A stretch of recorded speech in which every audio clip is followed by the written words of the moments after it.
I thought I had escaped. When the mist swallowed me at the end of the path, when the footsteps closed in and my lungs filled with darkness, I truly believed that was the end. Yet the next time I opened my eyes, I was back in my apartment. The hum of the refrigerator was steady. The couch sat crooked against the wall just as I had left it, and Pixel curled in her favorite spot with her tail wrapped tight around her body.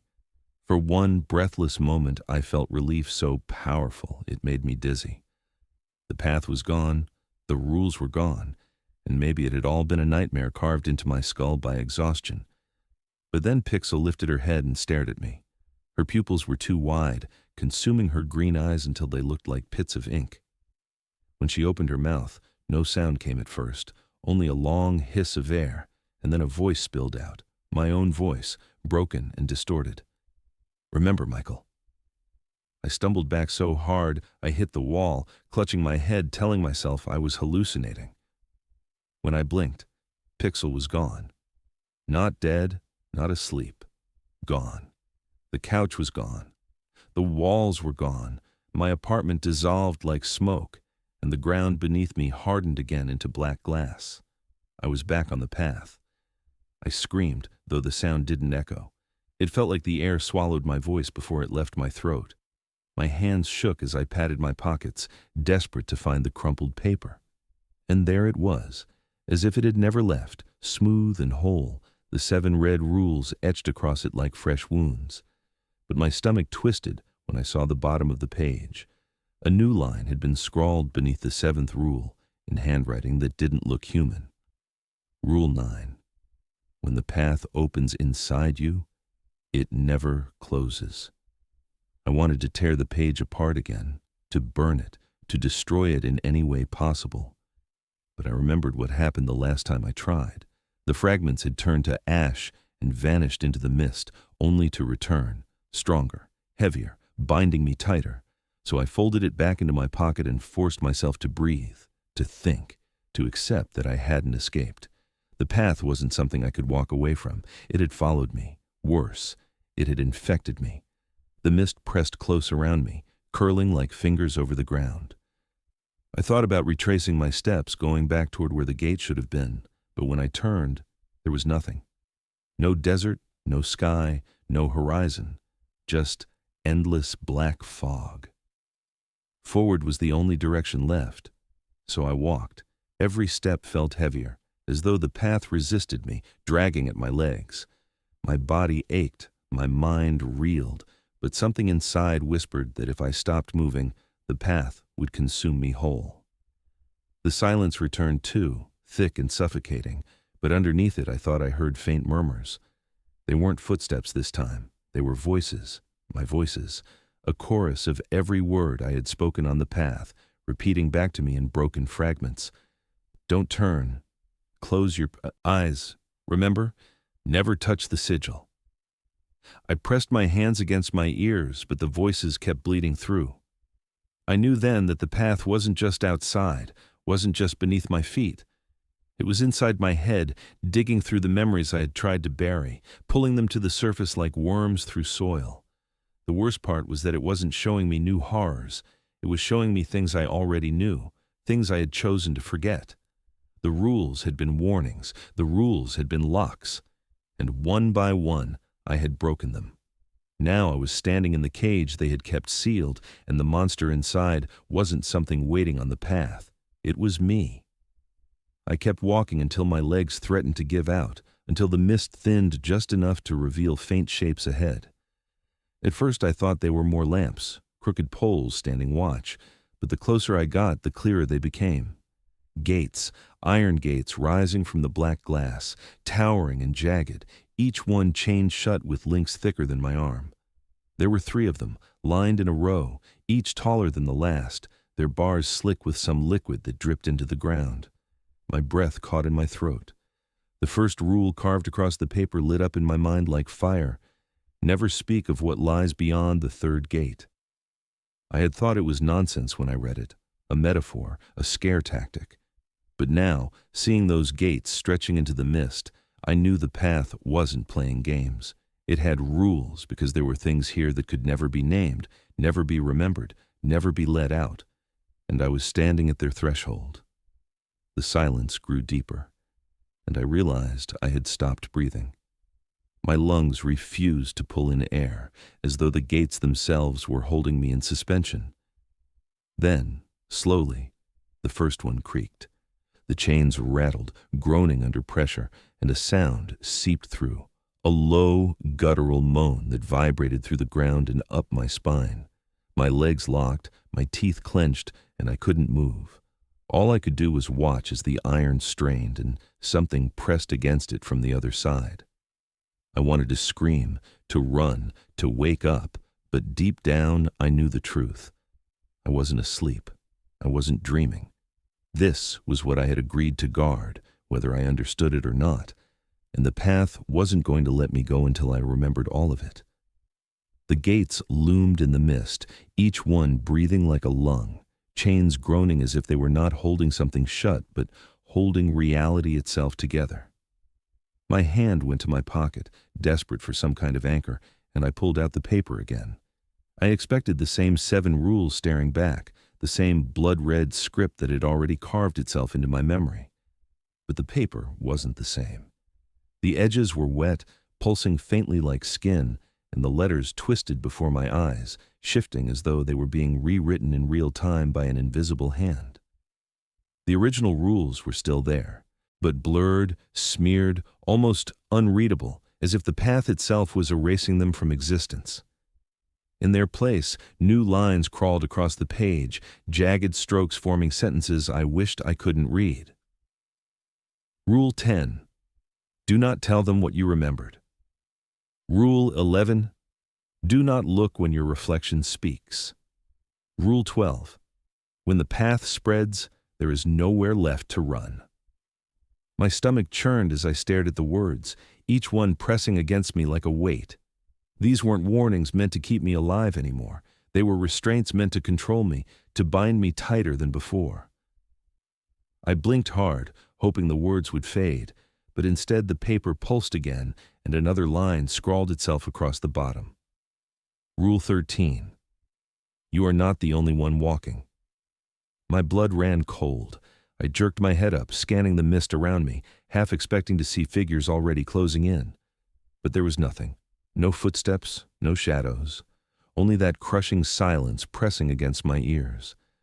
The rule didn't feel like a threat. It felt like a revelation.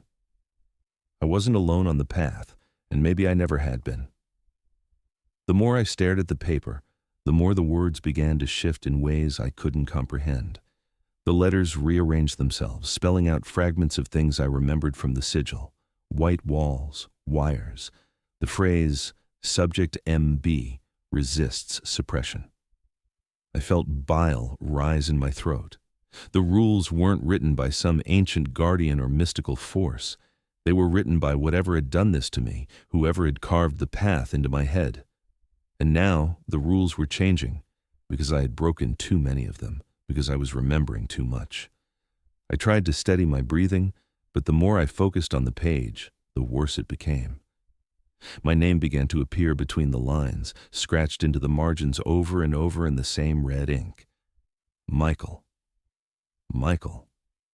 Michael. I dropped the paper in panic, but it didn't fall. It clung to my palm like it had been grafted to my skin. I clawed at it, desperate to peel it away, but every time I tore at the edges, the letters only sank deeper, glowing brighter, until it felt like the rules weren't on the page anymore, but under my flesh, etched into my veins. The mist thickened around me, curling higher, and in the corner of my vision, I thought I saw a movement. Shadows shifted, forming into silhouettes. They weren't whole, just outlines, faded shapes staggering like broken puppets. I froze, paper burning in my hand, and the new rules whispered through my skull. You are not the only one walking. The silhouettes swayed closer, their forms never solid, flickering like faulty projections. I wanted to believe they were illusions, echoes of my fractured mind, but when one lifted its head, I saw a face I recognized. It was mine. The figure was thin, hunched, its eyes hollow, but it was my face, stretched wrong across bone. I staggered back, clutching the paper tighter, and the figure's mouth moved. No sound came. Not at first. But the 11th rule carved itself into my memory like a brand. Do not look when your reflection speaks. Yet I was looking. I couldn't help myself. And then the voice came, not from the figure, but from inside my head, layered over my own thoughts until I couldn't tell the difference. You've broken too many locks. You're opening doors you cannot close. I pressed my palms over my ears, shutting my eyes, whispering for it to stop. When I opened them again, the figure was gone. The mist was still, the gates silent, but I knew I hadn't imagined it. The rules weren't just warnings anymore. They were instructions written against my will, lines of code forcing me to obey. And every time I looked, there were more of them. I unfolded the page fully and nearly collapsed. The bottom half was filling with new rules, each one bleeding through as fast as I could read them. Some were nonsense, some were terrifying. Rule 14. Do not bleed on the path. Rule 15. Do not count the gates aloud. Rule 16. If the lamps go out, so do you. My breathing fractured into shallow gasps. How many rules were there? Would the paper keep writing them until I had no choice but to fail?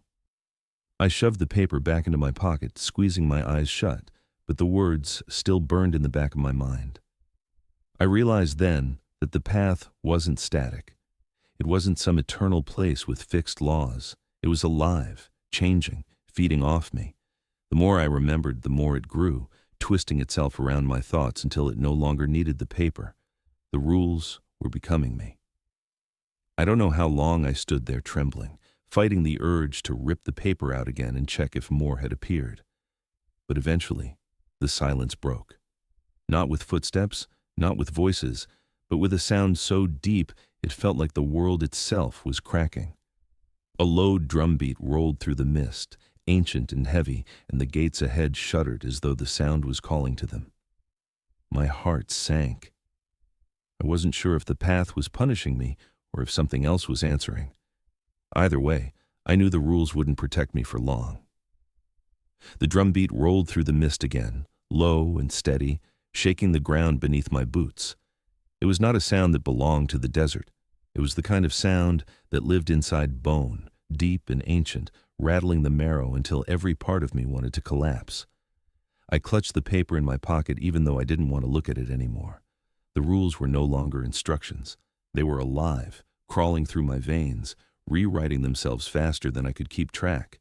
Every beat of the drum made me wonder if another line was already forming in red. I tried to steady my breathing, but my thoughts betrayed me. Without meaning to, I whispered under my breath, repeating one of the fragments I had seen when the rules rewrote themselves. Subject MB resists suppression. The words felt wrong in my mouth, like they weren't mine. But the moment they slipped free, the mist reacted. It convulsed as though the whole world had shuddered, and shapes began to stir within it. At first they were only shadows, jagged and crooked, but then faces emerged, pale and washed out, eyes black as if they'd been scooped clean. My blood froze as I recognized them. Not strangers, not demons, but people. I knew their faces, though I shouldn't.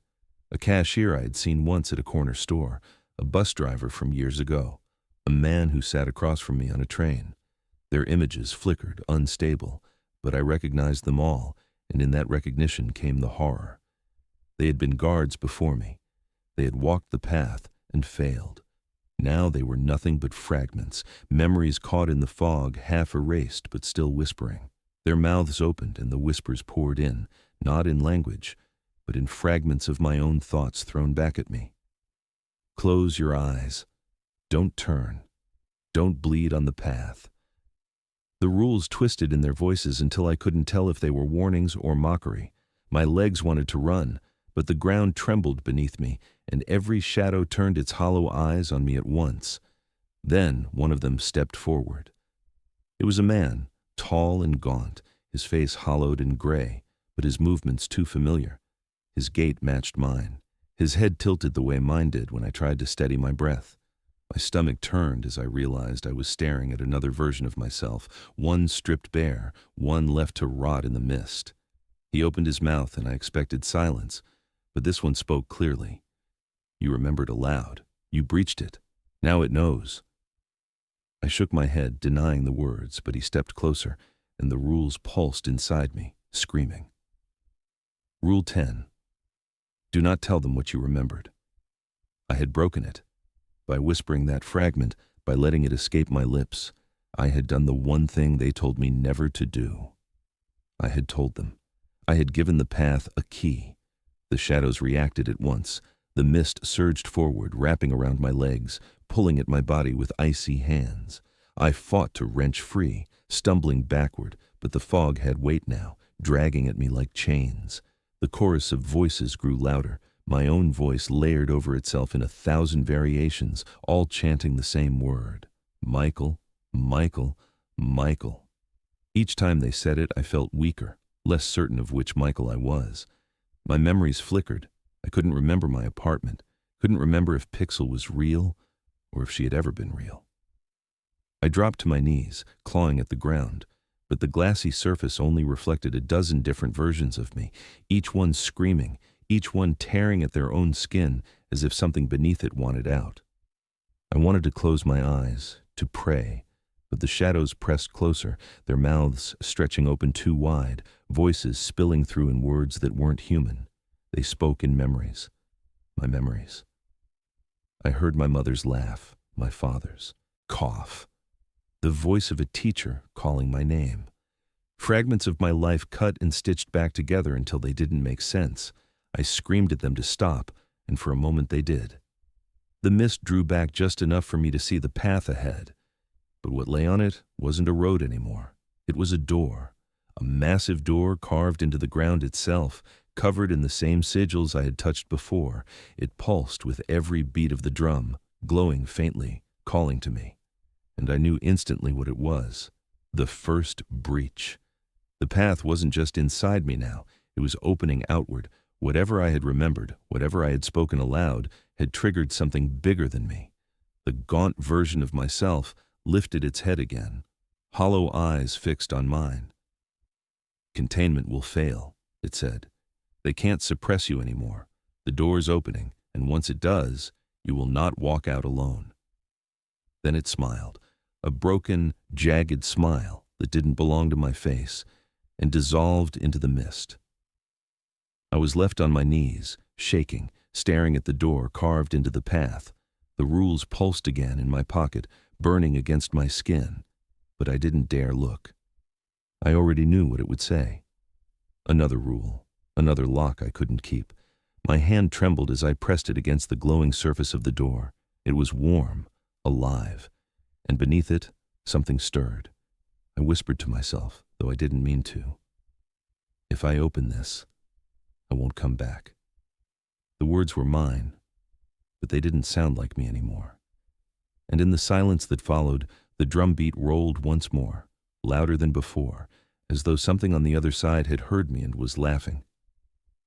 I don't know how long I stared at that door carved into the path. Its surface pulsed with a heartbeat that wasn't mine, glowing red through the sigils etched deep into the glass. My hand hovered inches from it, trembling, every instinct screaming at me to pull back, but another part of me whispered that opening it was inevitable, that the path had been designed to lead me here from the beginning. I pulled my hand away at the last second, gasping for breath, but when I turned, I realized I wasn't alone anymore. He was standing behind me. Not a shadow, not a distortion, not one of those flickering fragments that whispered rules back at me. This was me. Another me. He stood tall, his shoulders slouched the way mine do when I'm exhausted, his head tilted the same way I tilt mine when I'm trying to hear a sound far off. His clothes were the same, dirt-stained boots and heavy coat, but his face was wrong. His eyes were deeper, sunken, as though sleep had been stolen from him for centuries, and his mouth curved in a smile that I had never seen on myself. I staggered back, words choking in my throat, but he moved in perfect rhythm with me, mirroring my steps. Only when I stopped did he break the pattern.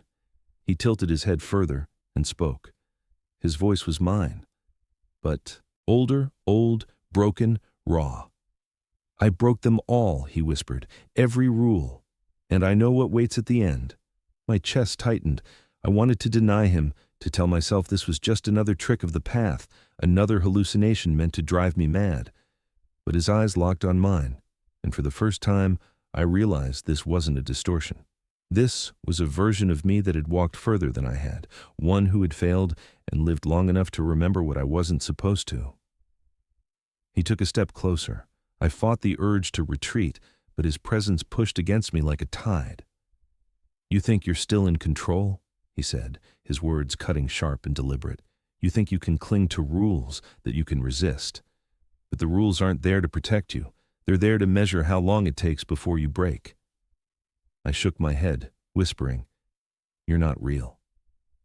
But even as I said it, the paper in my pocket burned hotter, the ink pulsing against my skin.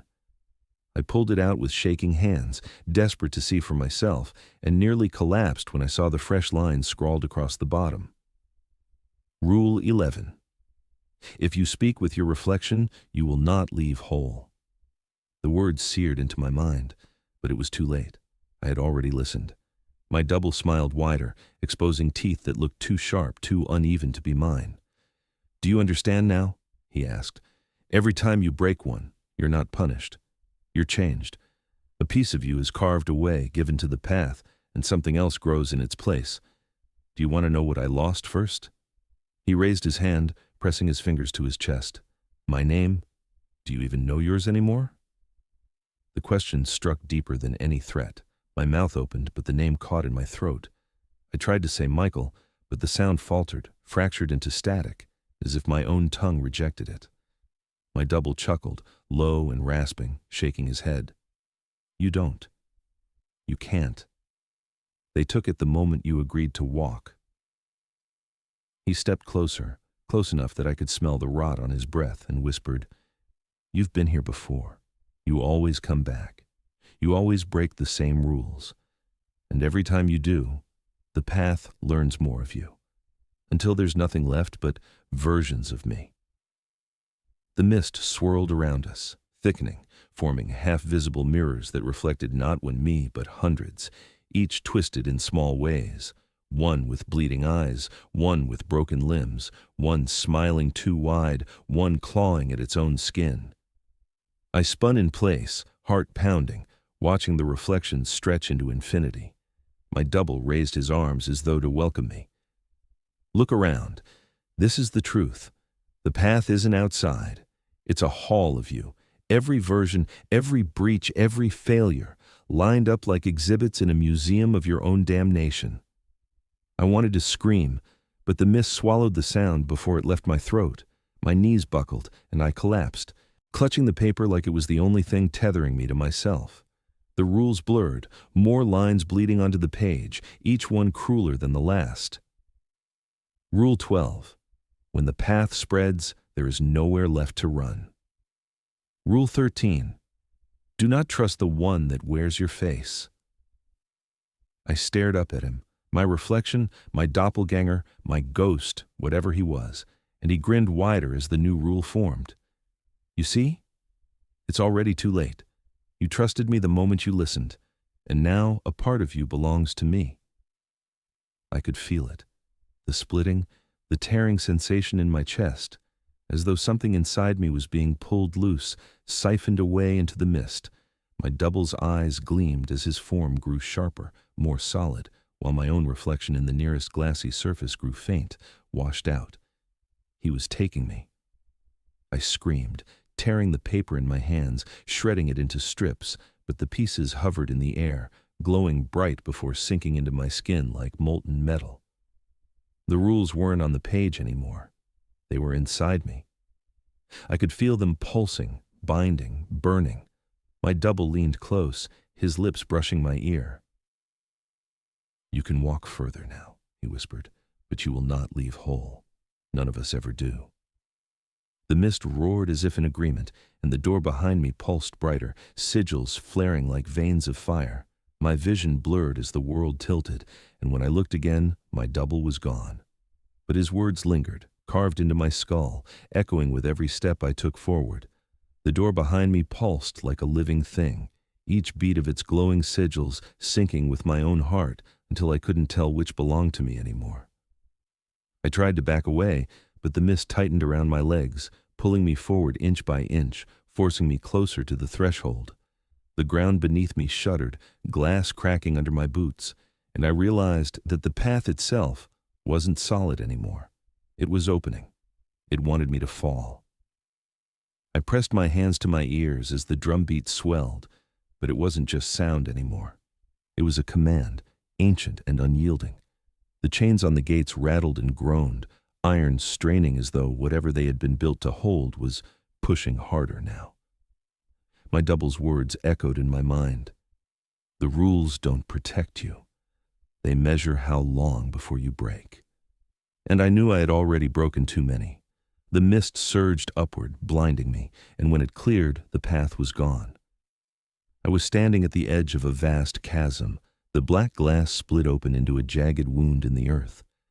Below me stretched a kingdom buried in shadow. Towers of stone rose from the depths, broken and bent, their spires glowing faintly with a sickly green fire.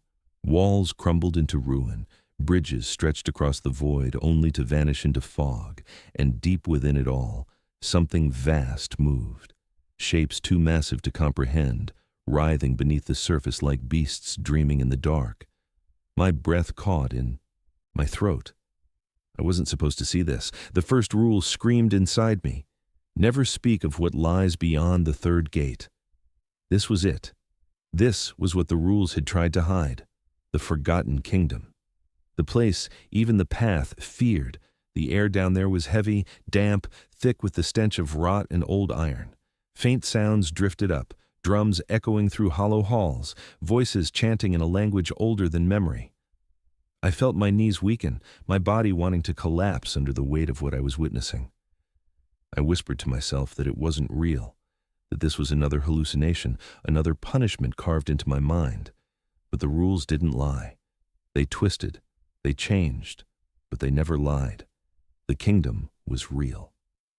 Shapes moved along the walls of the ruins, figures clad in rusted armor, carrying weapons that had long since broken, yet they marched as if the war had never ended. Their eyes glowed faint blue, empty but unyielding, and every step they took echoed with the sound of bones grinding. They were soldiers, soldiers who had died centuries ago, now shackled to this place as guardians. And as I watched them, I felt a chill seep through me, because I knew their faces, not all of them, but enough. These were the others who had walked the path before me, broken and twisted until they became something else. One of them stopped, lifting his head toward me. His helmet was shattered, his jaw broken, but beneath it I saw the hollow remnants of a man I had glimpsed before, the gaunt cashier. His mouth opened, and a whisper rode the air. "Guard the gates, guard the kingdom, do not let them pass." My chest seized. He wasn't warning me. He was reciting his orders, the last command that bound him here forever. The mist curled tighter around me, pushing me closer to the chasm. I tried to resist, clawing at the ground, but the glass beneath my fingers cracked and gave way, and before I could scream, I was falling. The air tore past me, the ruins rushing upward, and I braced for impact. But instead of breaking on the stone, I landed hard on a cracked bridge, my knees exploding with pain. I gasped, pulling myself up, and realized I was inside the kingdom. The air was worse here, heavy, choking, filled with the stench of smoke and blood. Shadows clung to the walls like parasites, writhing when I moved. The soldiers marched endlessly along the battlements, never looking at each other, never faltering, their armor grinding as they passed. I pressed myself against the crumbling wall of the bridge, praying they wouldn't notice me, but one by one their heads turned. Every helmet, every hollow face, all at once. Their eyes glowed brighter, and in perfect unison they spoke, their voices merging into one. "You should not have remembered." I staggered back, heart hammering, but the bridge gave way beneath my heel, crumbling into the void. I barely managed to throw myself forward, crawling on hands and knees until I reached the far side. Behind me, stone crashed into the depths, vanishing into the black abyss. I stood trembling and pressed onward, deeper into the kingdom. The walls whispered as I passed. Ancient words etched into the stone glowed faintly, and the longer I looked, the more I understood them. They weren't warnings. They were rules. More rules, thousands of them carved into every surface. Do not bleed. Do not count the dead. Do not look upon the throne. My skull throbbed with every sentence, my mind filling with laws I hadn't known existed. It was endless. A maze of restrictions designed not to protect me, but to keep something locked away.